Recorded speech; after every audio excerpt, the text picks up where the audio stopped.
Hello friends, exam racer परिवार में आपका स्वागत है। आज हम खिलजी वंश देखेंगे जो कि रेलवे और एसएससी जैसी एग्ज़ाम्स में बहुत ही ज़्यादा इम्पोर्टेंट है।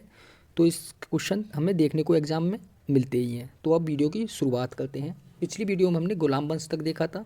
गुलाम वंश में सेमयुद्दीन केमूस की हत्या मलिक फ़िरोज़ करता है और खिलजी वंश की स्थापना करेगा। खिलजी वंश की स्थापना 1290 से लेकर 1320 इतना टाइम पीरियड खिलजी वंश का रहा है। और इसमें संस्थापक हैं जलालुद्दीन फिरोज खिलजी। इसी का नाम मलिक फिरोज था। राजधानी बनाएगा किलो खेरी को। इसके बाद शासक बनता है खिलजी वंश में अलाउद्दीन खिलजी। अलाउद्दीन खिलजी जलालुद्दीन फिरोज खिलजी का दामाद और भतीजा भी है। ये क्या करेगा? अलाउद्दीन खिलजी जलालुद्दीन फिरोज खिलजी की हत्या कर देगा और दिल्ली की गद्दी पे बैठ जाएगा। अलाउद्दीन खिलजी का नाम उपनाम में अली गुरसाप भी है। अलाउद्दीन खिलजी दिल्ली की गद्दी पर बैठ के सेना को नगद वेतन देना प्रारंभ करेगा। स्थायी सेना की नींव रखेगा। घोड़ा दागने और सैनिकों का होलिया लिखने की प्रथा की शुरुआत करेगा। अलाउद्दीन खिलजी सिकंदर ए सानी की उपाधि धारण करेगा। ये सिकंदर ए सानी की उपाधि क्यों धारण की है इसने? क्योंकि इसने दक्षिणी भारत पर साम्राज्य स्थापित किया, साम्राज्य का विस्तार किया है, जो कि अब तक मगध जो मध्यकालीन शासक रहे हैं इनमें से कोई नहीं कर पाया। इसने किया, तो इसने उपाधि धारण की सिकंदर ए सानी अर्थात द्वितीय सिकंदर। एग्जामिनर क्वेश्चन पूछता है सिकंदर ए सानी की उपाधि किस शासक ने धारण की है, तो उस क्वेश्चन का आंसर बनता है अलाउद्दीन खिलजी ने। अलाउद्दीन खिलजी क्या करता है? जनता पर जजिया कर और जकात लगाता है। जजिया कर जो हिंदुओं के ऊपर लगेगा, लेकिन ब्राह्मणों के ऊपर अभी नहीं लगा है। ब्राह्मणों पर अगला शासक लगाएगा तुगलक वंश में। जकात मुस्लिमों पे लगता है। ये कर मुस्लिम पर लगता है। और ये जो कर हैं ये धार्मिक कर हैं। जहाँ भी आप धार्मिक यात्रा करेंगे ये लोग, तो इनके ऊपर दोनों हिंदू और मुस्लिम दोनों के ऊपर कर लगे हुए हैं। अलाउद्दीन खिलजी अलाई दरवाज़ा बनाता है। अलाई दरवाज़ा क्या है? इस्लामी वास्तुकला का रत्न है। इसे इस्लामी वास्तुकला का रत्न भी कहा जाता है। और सीरी का किला बनाता है। हजार खंबा महल की स्थापना करता है और जेमियत खाना मस्जिद का निर्माण करवाता है। और हौज खास इसका भी निर्माण अलाउद्दीन खिलजी कराता है। ये बहुत ही ज़्यादा इंपॉर्टेंट है। हम एग्ज़ाम पॉइंट ऑफ व्यू से जो इंपॉर्टेंट हैं, जो एग्ज़ाम में बहुत बार पूछे गए हैं, उसी को पढ़ रहे हैं एकदम टू द पॉइंट। ये आपको रेलवे और एसएससी में के एग्जाम्स में बहुत ही ज़्यादा मददगार रहेंगे। अब देखते हैं अलाउद्दीन खिलजी, इसका मकबरा दिल्ली में है। अगर हमसे पूछे अलाउद्दीन खिलजी का मकबरा कहाँ है, तो वो है दिल्ली में। अब इसको हम शॉर्ट ट्रिक्स बनाते हैं जिससे कि ये चीज़ हमें याद रह जाए। खिलजी वंश जो खिला हुआ है, नाम से अलाउद्दीन फिरोज खिलजी। जो खिले हुए हैं वो फूल होते हैं। खिले हुए फूल कितने? 1 किलो। तो इसकी राजधानी बन जाती है किलो खेरी। उसके बाद उत्तराधिकारी या अगला शासक बनता अलाउद्दीन खिलजी। अला यानी ओल, जिसके पास सारे फूल खिले हैं वो ही बना है। तो क्या हो गया? अलाउद्दीन खिलजी। फिरोज के बाद अलाउद्दीन, रोज सारे किसके पास है? अला। ओल किसके पास? अलाउद्दीन खिलजी के पास। अब आगे देखते हैं। सेना को नगद वेतन, ये ऑल मतलब जितने भी लोग हैं उनको नगद वेतन देगा। और नगद वेतन देगा उनको, तो उससे क्या है, वो सेना स्थायी सेना बन जाएगी। जब इसने स्थायी सेना बना ली तो बहुत सारी भीड़ हो गई, तो उनका क्या है, होलिया लिखने की प्रथा को भी स्टार्ट कर देगा। जब इसके पास स्थायी सेना भी है और घोड़े दागने की प्रथा भी है, तो ये सिकंदर जो कि विश्व विजेता है उसकी उपाधि धारण करेगा, सिकंदर सानी की। और ये रोज ओल खिलजी जो रोज हैं, इस नाम से हम इन्हें याद कर रहे हैं, ये दक्षिण की तरफ भी चले जाएंगे।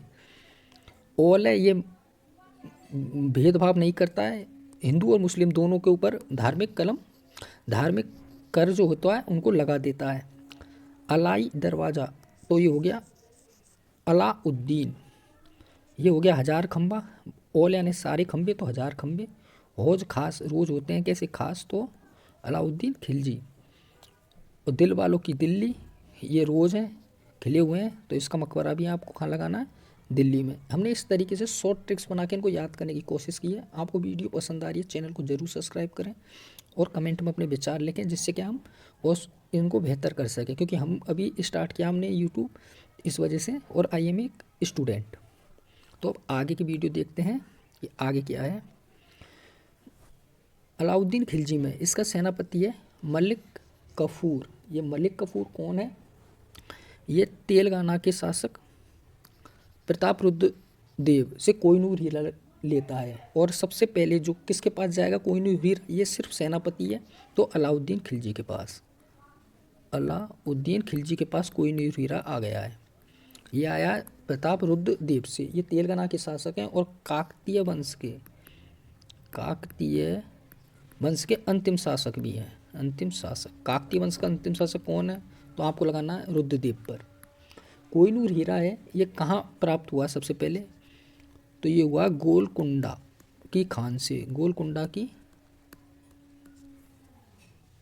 खान से। और ये गोलकुंडा की खान कहाँ है? आंध्र प्रदेश में। एग्जामिनर पूछता है सबसे पहले कोहिनूर हीरा किसके पास आया है? तो अलाउद्दीन के पास आया है।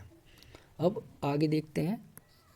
अलाउद्दीन खिलजी का उत्तराधिकारी बनेगा कुतुबुद्दीन मुबारक खिलजी, जो कि महिलाओं के कपड़े पहन के दरबार में आएगा, बिना कपड़ों के दरबार में आ जाएगा और ख़ुद को खलीफा भी घोषित कर देगा कि मैं खलीफा हूँ। 1320 में मुबारक खिलजी, जो ये कुतुबुद्दीन मुबारक खिलजी हैं, इनकी हत्या करेगा गाजी मलिक। और अब खिलजी वंश के बाद गाजी मलिक तुगलक वंश की स्थापना करेगा। और तुगलक वंश, यही गाजी मलिक है जिसका नाम है गयासुद्दीन तुगलक। गयासुद्दीन तुगलकी कौन है? गाजी मलिक है। अब इसकी हम थोड़ी शॉर्ट ट्रिक बनाते हैं जो कि हमें इन्हें याद करने में मदद कर सके। रोज़ है, उससे क्या है, उसका सेनापति बनेगा काफूर। आपका गुस्सा क्या है? उठ गया, वो है काफूर। कफूर जिसको गुस्सा आता है वो कौन है? रुद्रदेव। रुद्र कौन है? शिव भगवान, जिनको गुस्सा, उनकी तीसरी आंख है। तो प्रताप रुद्रदेव के ऊपर ये आक्रमण करेगा। सबसे पहले कोहिनूर हीरा जैसा हीरा किसके पास जाएगा? रोज के पास। वो रोज कौन है? अलाउद्दीन, खिले हुए फूल, अलाउद्दीन खिलजी के पास। इसका फिर उत्तराधिकारी अलाउद्दीन खिलजी का कौन बनेगा? कुतुबुद्दीन। जो औल हैं, सब हैं, उनको काटने का काम करेगा, मतलब उसकी बुद्धि कम है। तो ऐसा कम बुद्धि वाला आदमी महिलाओं के कपड़े पहनेगा और दरबार में बिना कपड़े भी आएगा। और ऐसा कम बुद्धि वाला आदमी खुद को क्या है? खलीफा भी घोषित कर लेगा। कम बुद्धि का इसके बाद वो आखिरी शासक ही रहेगा, उसकी हत्या कर देगा गाजी मलिक। ठीक है दोस्तों, ये हो गया यहाँ तक ख़त्म। अब एक इम्पोर्टेंट फैक्ट है पद्मावत उपन्यास, जो कि अलाउद्दीन खिलजी के जीवन का बहुत इंपॉर्टेंट हिस्सा है। 1303 में अलाउद्दीन खिलजी मेवाड़ पर आक्रमण करता है और उस समय मेवाड़ पर शासन था रतन सिंह का। जब पद्मावती जौहर करती हैं, रतन सिंह की बीवी है, श्रीलंका की हैं पद्मावती, तो उसकी रचना करता है मलिक मोहम्मद जायसी। और ये मलिक मोहम्मद जायसी करता है किसके शासनकाल में? शेरशाह सूरी के में। और शेरशाह सूरी का शासनकाल था 1540 में। तो अगर एग्जामिनर पूछ ले पद्मावत ग्रंथ की रचना किसने की?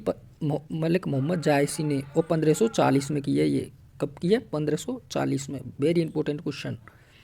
अवधी भाषा में लिखा है इन्होंने। ये इतना इंपॉर्टेंट नहीं है कि पद्मावत ग्रंथ अवधी भाषा में है।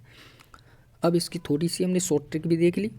अब आपको ये चैनल पसंद आया है, कृपया इसको ज़रूर सब्सक्राइब करें, वीडियो को लाइक करें, और हम सुधार के लिए आपके कमेंट में इंतज़ार करेंगे। जय हिंद, धन्यवाद।